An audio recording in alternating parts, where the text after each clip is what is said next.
We're going to talk a little bit now about transition as it relates to health. The next series of discussions really help us ask questions about sort of who can be helpful and who our partners are in each of these domains of living, and then what some of the questions or considerations might be. So as we think about health, who would we partner with? So remember, kids have been connected, for example, to pediatricians up until this point. How long is a pediatrician going to continue to see that young adult? And is there an endpoint to that, and what should we be thinking about? It's interesting, the Academy of Pediatrics actually recommends that transition planning begin at age 14, which to me seems really early. But I think the idea is important to think about. So should there be a change to the healthcare providers that you're interacting with, and who do you talk to about that? So obviously the young adult and their parents are important partners in that conversation, as well as the medical professionals who are most important in that young adult's life. This may also be a time to start exploring what adult providers might be available. You might start to get more information about who's out there and who can be helpful by talking to, for example, friends who maybe have older kids and ask what they did. Find out who other family members see as adult practitioners, particularly primary care. So think about who additional supports are as you consider what happens with health.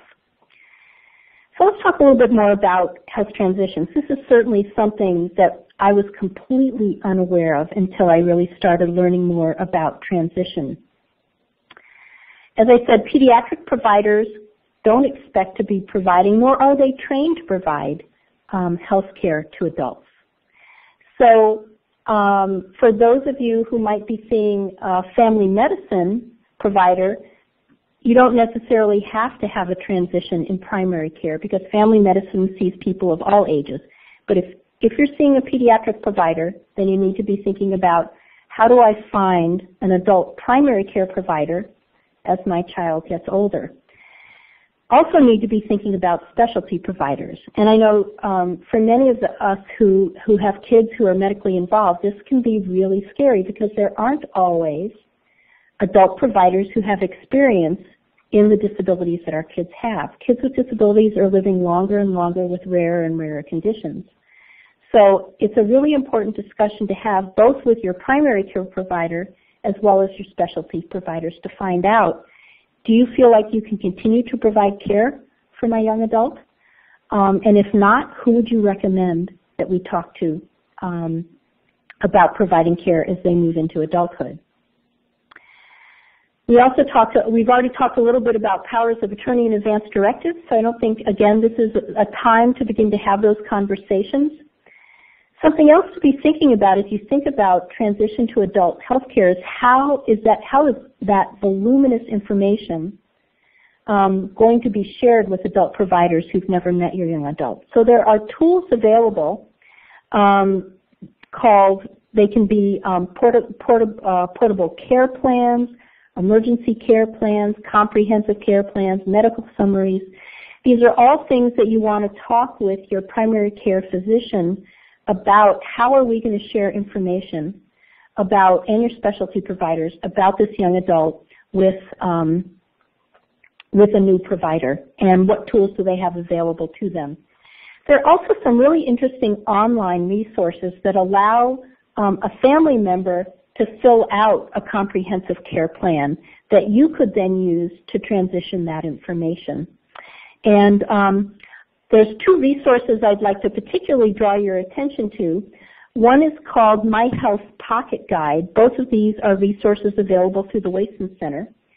And this is a really nice sort of step-by-step guide that helps a young adult become more familiar with their health care and how to communicate about it.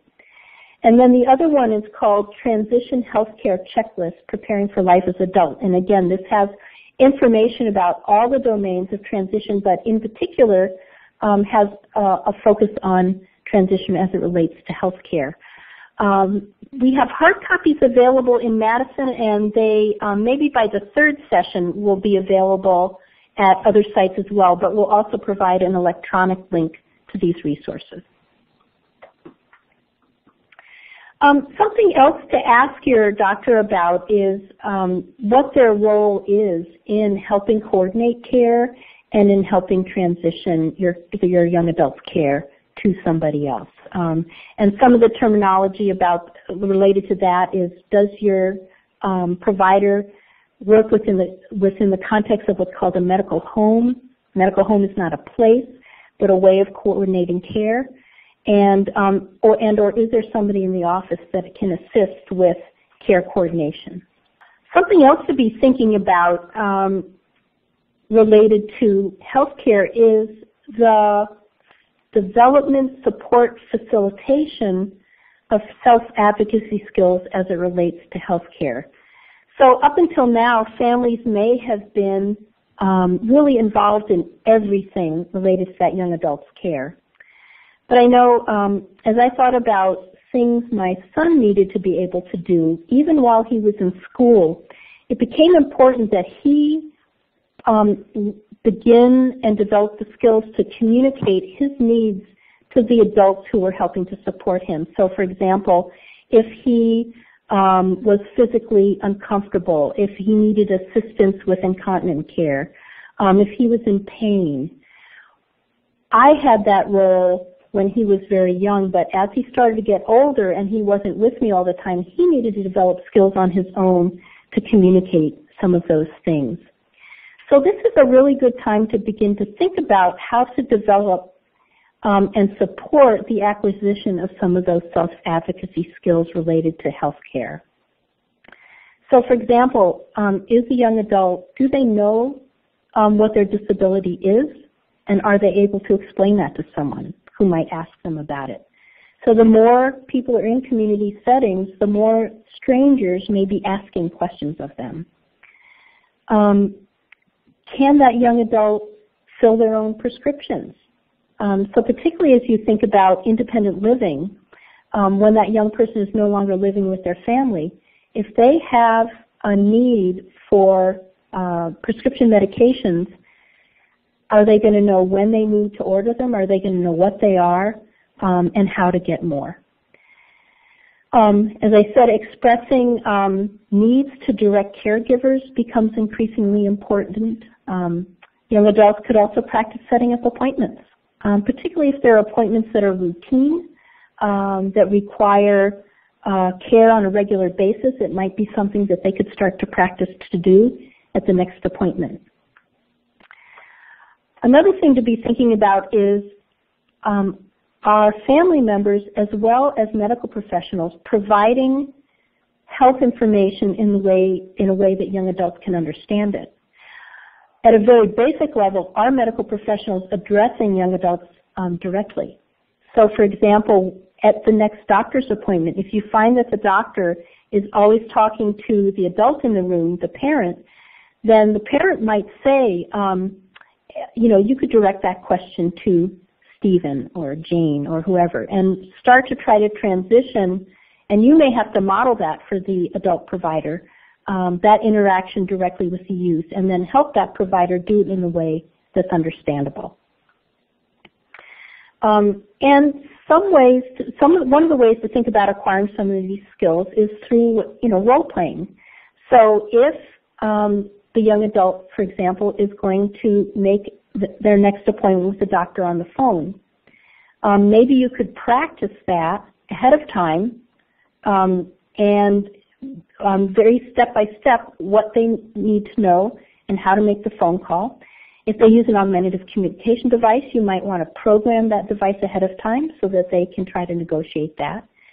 And then let them practice. You might even let the person who you're calling know that the call is from a young adult who may have trouble communicating, and to be patient and to wait. So thinking about some of the ways that young adults can acquire some of these self-advocacy skills related to their own health care can be very, very valuable.